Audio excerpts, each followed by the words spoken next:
नमस्कार छात्रों, आज हम कक्षा 12वीं विषय है हमारा हिंदी। उसमें गाला असाइनमेंट है, उसके प्रश्न पत्र के सॉल्यूशन करेंगे। हमने प्रश्न पत्र 1 का सॉल्यूशन है विभाग सी का वो कर लिया है। अगर आपने ना देखा हो तो नीचे दिया हुआ डिस्क्रिप्शन बॉक्स में लिंक है, उसको फॉलो करके आप कर सकते हो।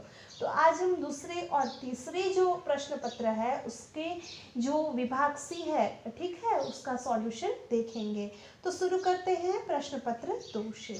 इसमें है निम्नलिखित शब्दों के समानार्थी शब्द लिखिए। आनंद, आनंद का समानार्थी शब्द मुख होता है। ममता, उसका समानार्थी शब्द है स्नेह। उसके बाद में है निम्नलिखित शब्दों के विलोम शब्द लिखिए। खरीदी का विलोम शब्द है बिक्री। बुजुर्ग का विलोम शब्द है युवान। निम्नलिखित शब्दों के तत्सम रूप लिखिए। तो पहले तो आपको तत्सम रूप क्या है उसके बारे में जानकारी होना जरूरी है। अगर आपको ना बता देती हूँ मैं आपको। जो संस्कृत शब्द बिना परिवर्तन के मूल रूप में हिंदी में प्रयुक्त होता है उसे तत्सम शब्द कहा जाता है। तो उसका तत्सम रूप यानी कि हम हिंदी में भी यूज करते हैं वो लेना है। तो अति का तत्सम रूप है अतीव और दरवाजा है उसका तत्सम रूप है द्वार। निम्नलिखित शब्दों में से प्रत्यय अलग कीजिए। खटिया तो खट प्लस या प्रत्यय आएगा। मुनाफाखोरी तो मुनाफाखोर प्लस ई ये प्रत्यय है।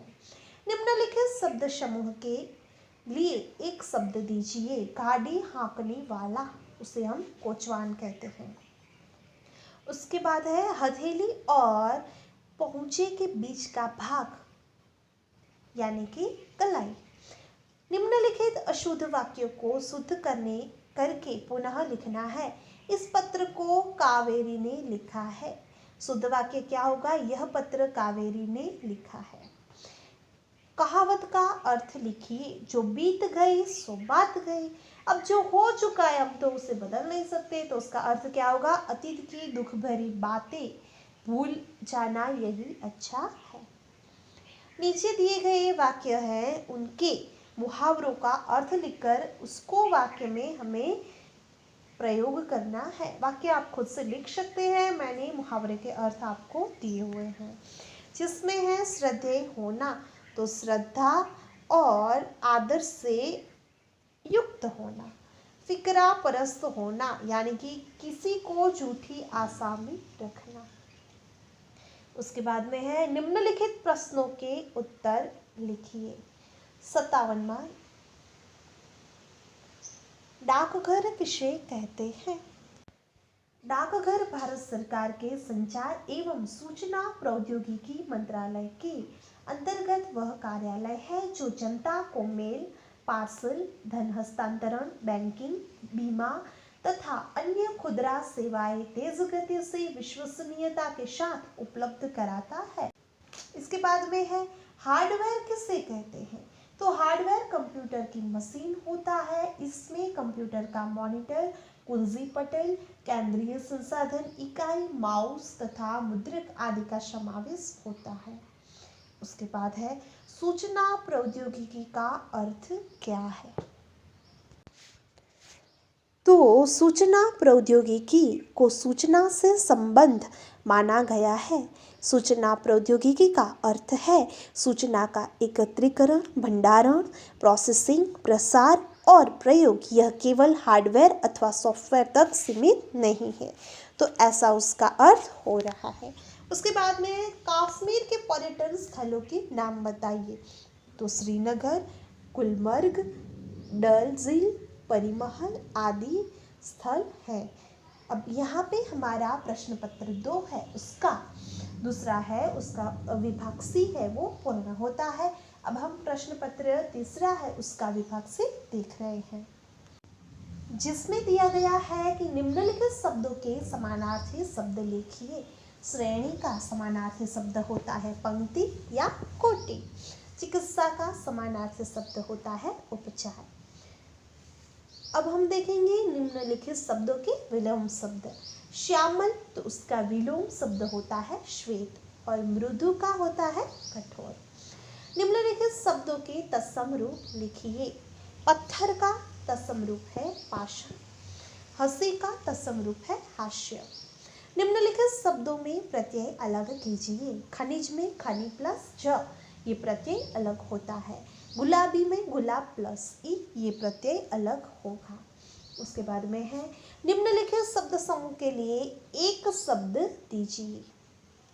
हवा न चलने से मालूम होने वाली गर्मी उसे उमस कहते हैं या लू कहते हैं।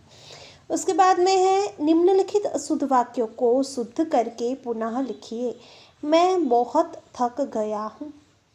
आएगा मैं बहुत थक गया हूँ। बहुत है उसके बदले आएगा बहुत।